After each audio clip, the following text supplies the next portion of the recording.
From the 60s all the way into the 90s, this man has kept us laughing with his unique brand of humor. Please welcome George.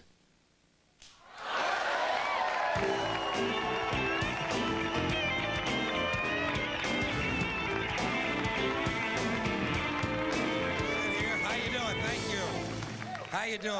Hey, nice to see you. Listen, I'm here to exploit this war. I'm here to exploit this war. War is good for business. Just take a look at the stock market, so I'm here to exploit it just like everybody else in this country. Best thing about this war, it's on every channel. And every channel has a slightly different war. Did you notice that? If you don't like the way it's going on Channel 2, try Channel 9. Maybe your side is winning over there. And the ratings are good. The ratings are good for the war. We like war. We're good at it. We're a warlike people. This country is only 200 years old, and we average a major war every 20 years. 200 years old, 10 wars. Do the arithmetic yourself. We are a warlike people. We are perfect children of Europe. We're fort builders, land grabbers, and bomb throwers, folks. We're not happy. We're not happy unless we're dropping bombs on some helpless civilian population that has no argument with us whatsoever. No argument with us whatsoever. We are bomb throwers. And when we're not dropping high explosives, on some small nation that only has a marginally effective air force, then we're declaring war on something at home. We love to declare war on something at home, don't we? Anything we don't like about ourselves, we have to declare war on it. We can't get rid of this war mentality from our public life. We got a war on poverty, war on crime, war on cancer, war on litter, war on drugs. Did you ever notice we don't have a war on homelessness? No war on homelessness. You know why? You know why? I'll tell you why, because there's no money in it. There's no money in that problem. Nobody stands to get rich off of that problem. You find a solution to homelessness where the businessmen and the politicians can steal a couple of $1 million each, you'll see the streets of America begin to clear up pretty fast. I'll give you a couple ideas. Listen, I got a couple ideas for homelessness. First thing we ought to do, give the homeless their own magazine. Give them their own magazine. That's a sure sign of making it in this country. Every group in this country that makes it gets its own magazine. They got Working Mother magazine, Black Entrepreneur magazine, Hispanic Business magazine.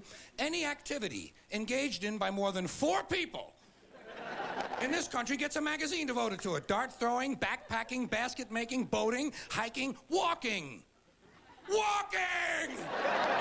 There's actually a magazine called Walking! Look, Dan, the new Walking is out.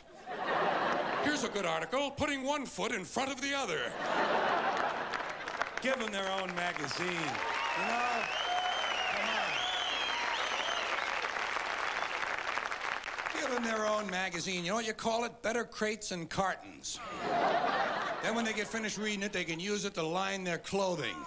Well, that's the kind of answer you'd get from a conservative American businessman. He'd say, yeah, let them read it, and when they get finished reading it, they can use it to plug up the holes in them piano crates they live in. A good, practical, sound, American business conservative solution. I'll give you an idea about homelessness. First thing you got to do is change the name. It's not homelessness. It's houselessness. These people need houses. A home is an abstract idea. It has to do with a setting, a state of mind. These people need physical, tangible structures. Low-cost housing. But where are you going to put it? Nobody wants you to build low-cost housing near their house. They don't want it near them. We got a thing in this country called NIMBY. N-I-M-B-Y. Not in my backyard. That's what they call it. People don't want anything near them, especially if it might help somebody else. They don't want any kind of social help located near them. You try to open up a halfway house. You try to open up a drug rehab center. You try to open up a little place for some retarded people who want to work their way into the community. People say, not in my backyard. They don't want it near them, especially if it might help somebody else. It's part of the great American spirit of generosity. You can ask the American Indians all about the great American spirit of generosity. If you need current information, try a black family. They'll help you figure out the great American generous spirit. These days we call it 1,000 points of light. People don't want anything near them, even if it's something they believe in, something they think society needs, like prisons. Everybody wants more prisons.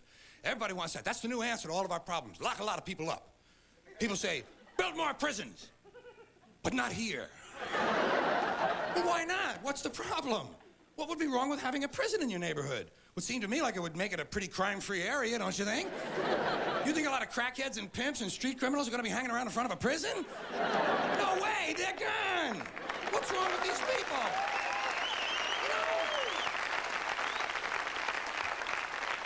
I mean, all the prisoners are locked up, the criminals are behind the walls, and if a couple of them do break out, what do you think they're going to do? Hang around? Check real estate? No way. They're gone. The whole idea of breaking out of prison is to get as far away as you possibly can. Not in my backyard.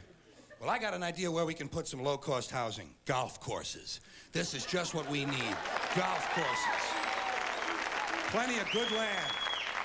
Plenty of good land in nice neighborhoods, land that's devoted now to a meaningless, mindless activity engaged in primarily by white, well-to-do male businessmen who use the game to make deals to get together to carve the country up a little finer among themselves. Golf is an arrogant, elitist game, and it takes up entirely too much room in this country. Entirely too much room. Listen to me. You know how much room it takes up?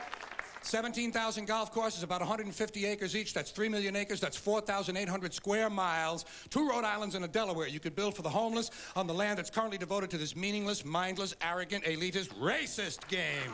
Racist game. Racist game. I say it's time to reclaim that valuable land from the wealthy and turn it over to the homeless.